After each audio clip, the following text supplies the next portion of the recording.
శ్రీనివాస్ గారు సమర్పించు శ్రీకృష్ణ కళా నాట్య మండలి చిట్యాల వారిచే ఇక్కడ ఈ ప్రదర్శనిస్తున్నాం. మీ అందరి ఆదరాభాయాలను మా మీద ఉంచి మమ్మల్ని ఆశీర్వదిస్తారని ఆశిస్తూ ఇందలి పాత్రలు పాత్రధారులు అన్నపూర్ణ హోటల్ ఇక్కడ అందరూ ప్రేమికులే. ఈ నాటకంలో ఇందలి పాత్రలు పాత్రధారులు హీరో డి శ్రీనివాస్ గారు, హీరోయిన్ కళ్యాణి, నరసింహరావు, షేక్ ఆదరవల్లి, రౌడీ రాజారావు, షేక్ నన్నాబాబు, శెట్టి శానాపూర్ సత్యనారాయణ గారు, అలాగే రవి గారు, నాగరాజు గారు,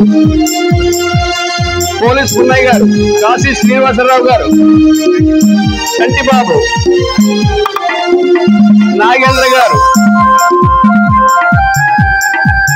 సింగినాథం శ్రీనివాస్ గారు, అలాగే మా ఈ నాటకానికి దర్శక పర్యవేక్షణ చేస్తున్నటువంటి వారు శ్రీ తానాల వెంకటరావు గారు, ఆర్కెస్ట్రా కొత్తపేట వాస్తవ్యులు కేశవ్ గారు, అలాగే మా సింగర్ గారు కొవ్వూరు జ్యోతి గారు,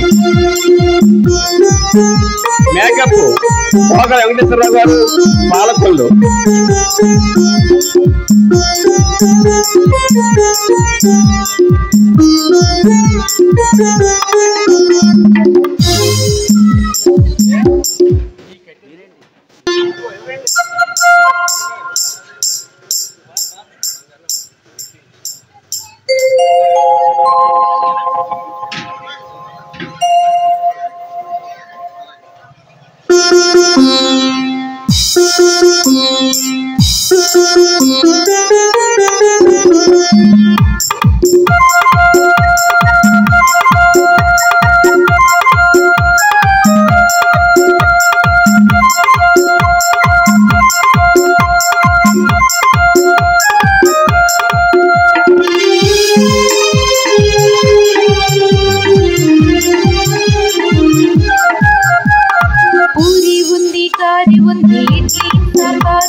ఊరు ఆ ఊరు అనుకుంటా వస్తారు రుచి చూస్తే ఒకసారి తినకుండా పోలేరు వీడ సాదా తేడా కంచు కంచుల ముందే కమ్మని విందు వెనక ముందు అనుకు ముందు అరవేడగొద్దు అప్పు వేడి వేడి గుంది అప్పు వేడి వేడి గుంది అప్పు వేడి వేడి గుంది అప్పు వేడి వేడి గుంది పూరి ఉంది గారి ఉంది ఇడ్లీ సాంబారు ఉంది మామూలు సంచి ఇంకేముంది కాఫీ టీ ఉంది అప్పు వేడి వేడి గుంది అప్పు వేడి వేడి గుంది అప్పు వేడి వేడి గుంది అప్పు వేడి వేడి గుంది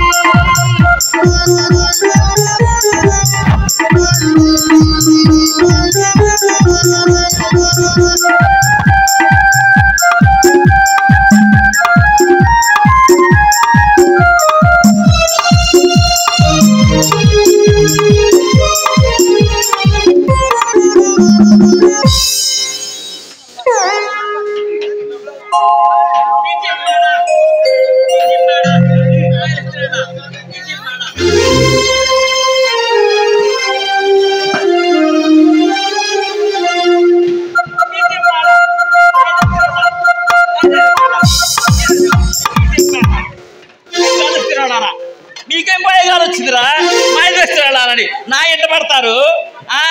ఇంకెవరు లేరా మీకు ఇక్కడి చేదుకు ఎడకాల చేసేందుకు మా ఎత్తవాళ్ళారా అని ఏంటి సింగనాథం ఎవరిని అలా తిట్టుకుంటూ వస్తున్నా? ఎవరినేంటి ఇదిగో ఈ ఊళ్ళో కుర్రాళ్ళని ఇదిగో పూర్ణక్క ఎల్లర కొట్టుకు వెళ్ళి సరుకులు తెస్తా ఉంటే ఈ కుర్రాళ్ళందరూ కూడా ఇదిగో ఇలా ఇలా సపోర్ట్ కూడా పిలుస్తున్నారు. వెనక్కి అనుకో కన్ను కొడుతున్నారు. ఎవరు వాళ్ళు? ఏంటంటే ఇలా ఇలా ఊపుతున్నారు చేతులు. కుర్రాళ్ళు ఎవరన్నామంటే ఆ పక్షంలో కాలేజీ కుర్రాళ్ళు మాయదారుకోవాలి అని నా ఎంట పడుతున్నారు. అబ్బా కుర్రాళ్ళు అన్నాక మాత్రం అలా చేయకుండా నువ్వు ఏం పట్టించుకోకు. ఇదిగో ఎప్పుడో నాకు దొరకపోరు అలా అంత చూడకపోరు మాయదారు అని నేనే దొరికాను వాళ్ళకి. సర్లే లోపల వంట పని అలాగే ఉంది, నేను లోపల వెళ్ళి మన ఇద్దరికి వంట చేస్తాను. గిన్నె కడిగేసేయి. అదిగో మర్చిపోయాను, ఆ ప్లేట్ లో కాస్త ఇడ్లీ పెట్టాను, అవి తినేసి పని కాని. అట్లాగే కాదన్నాను.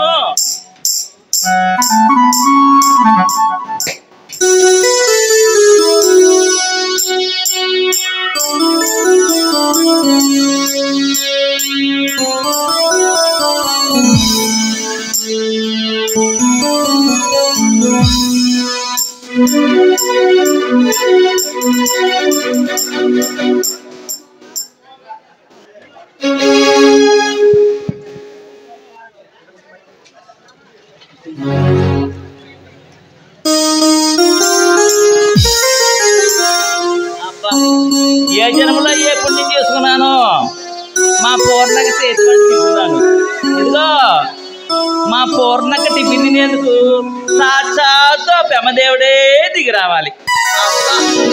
అమృతంలాగా ఉందనుకో టిఫిను.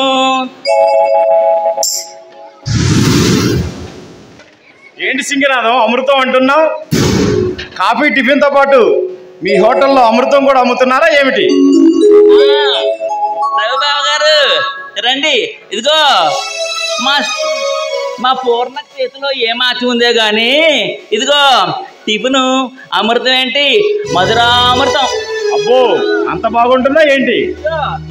కొంచెం మీరు కూడా తిని చూడండి. అందుకేగా ఇంత దూరం వచ్చాను. అది సరే గాని మీ అక్కేది? మాకు ఎప్పుడు ఏదో పనే లోపల ఉంది, తెలవమంటారా? పిలువు. ఇదిగో టిఫిన్ మాత్రం తింటా మర్చిపోకండి. వెళ్ళేప్పుడు టిఫిన్ తిని మరి వెళ్ళండి. సరే. మా అక్క టిఫిన్ అమృతం లాగా ఉంటుంది. సరే ఆ అమృతం రుచి చూసే వెళ్తానులే. పూర్ణక్క ఎవరు? రవిబాబు గారా? అదేమిటి ఈ కొత్త మర్యాదలు? సరే రవి అని పిలుస్తాను. ఆ పిలుపు కోసమే కదా ఇంత దూరం వచ్చాను. అది సరే గాని ఇంతకీ తమ ప్రజాసేవ ఎంతవరకు వచ్చిందో? ఏం ప్రజాసేవలే పూర్ణియ, ఎంత చేసినా తరగడం లేదు.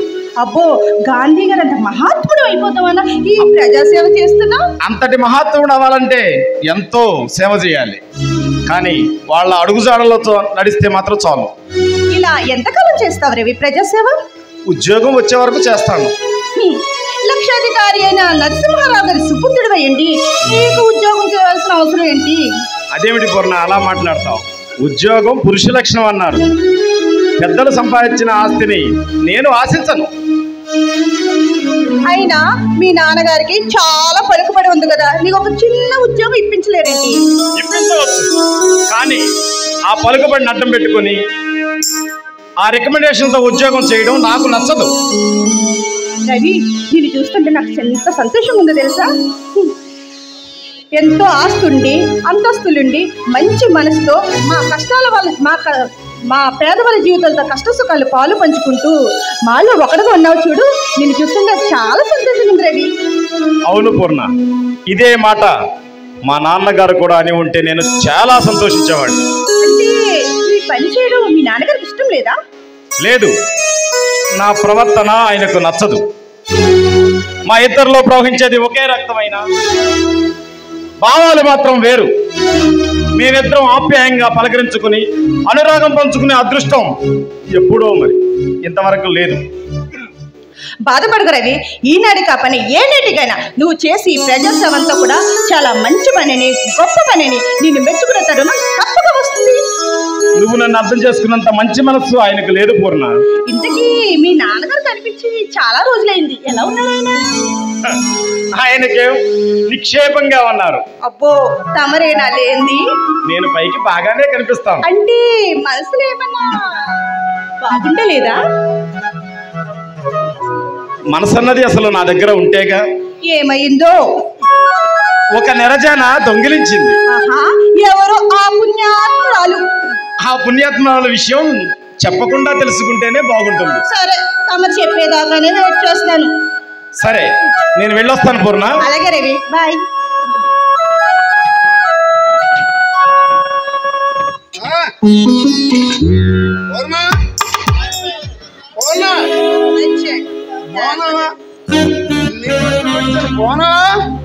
బాగానే ఉన్నాను.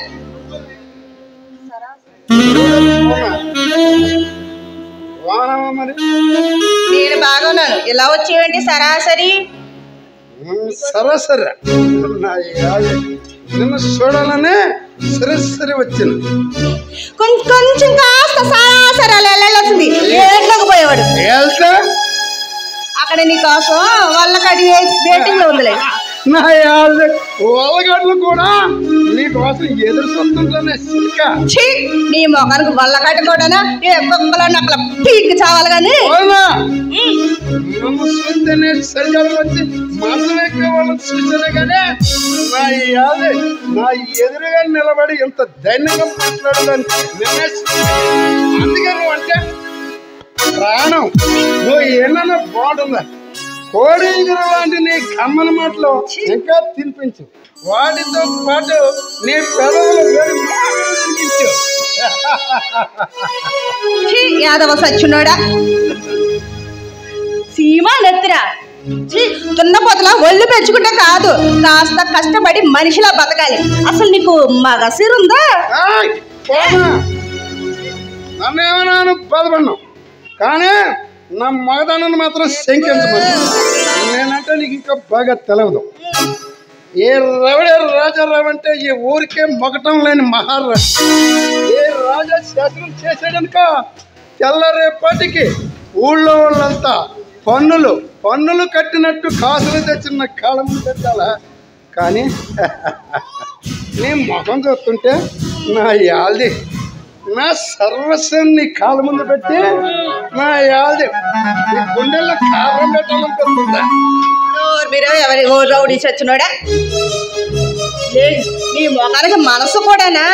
లేచింది మొదలు ఎవరొకరితో గొడవ పెట్టుకోవడం, తాగి దొరలడం, ఆ కటకటాలను కలిగి రావడం, ఇదే కదా నీ బతుకు. నా యాల్ది కటకటాల వెనక పోయినా కైలాసానికి పోయినా నా యాల్ది పోలీసు వాడి దగ్గర నుంచి యమకింకర్ల దాకా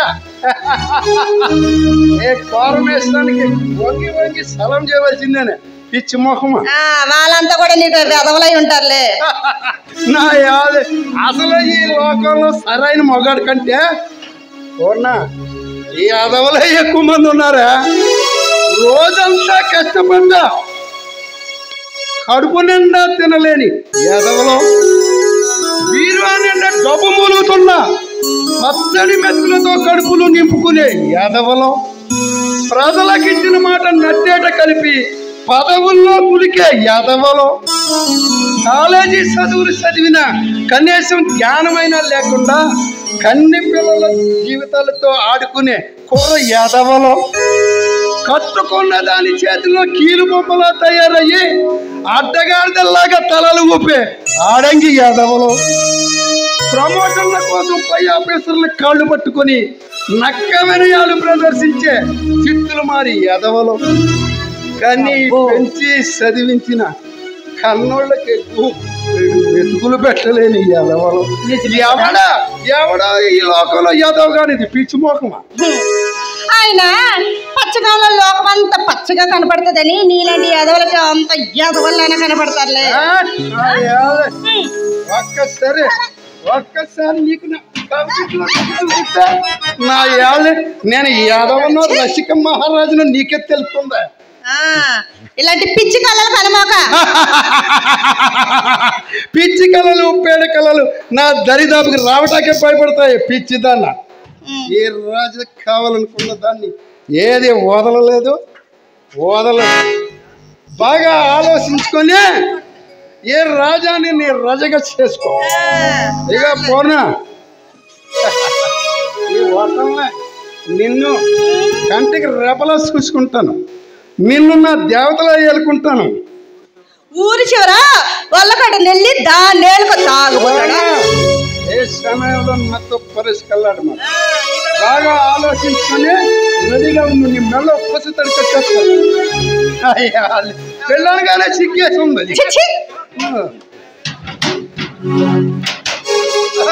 ఏ చెక్కరా ఏంటి ఎక్కడ వచ్చేటోళ్ళిపోతారండి? ఏం లేదు, మా అబ్బాయి వచ్చడము చూసి వెళ్దాం వచ్చాను. సరే జైలుకి పోయామని ఎప్పుడు వచ్చావు? పోతాను అది నా ఎత్తోరిల్లు. పుట్టిన దగ్గర నుంచి సత్యదాకా ఇంట్లో కూకొని ఎంతపండు అమ్ముకోవటానికి నేను ఏమైనా నీ పోతే ఆ మాట నేను అనలేదురా దేవుడు. అంటే మరో 10 రోజులు లోపల నీ ఎత్తికలు కృష్ణానదిలో కలిపేస్తారు. అంత మాట ఎందుకు లేదు రాజా, అబ్బాయికి ఇంకా వ్యాపారంలో లఘువులు బిగులు నేర్పలేదు. తర్వాత తీరిక నేర్పుదని ముందు మందు అయిపోయింది. మందు కట్టి కొంత ఎలా పడింది. ఇప్పుడు నా దగ్గర ఎక్కడ ఉన్నాయి, సాయంత్రం ఇస్తాలే. ఇక సెట్ గారా తప్పించుకునే మాటలు నాకు అప్పచెప్ప.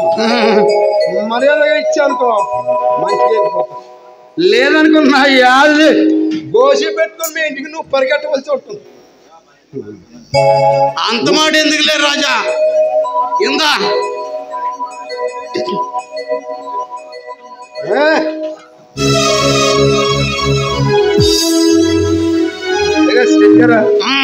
సెట్ గారా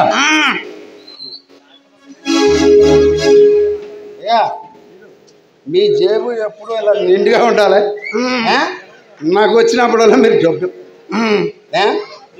లేదు వస్తాను మరి.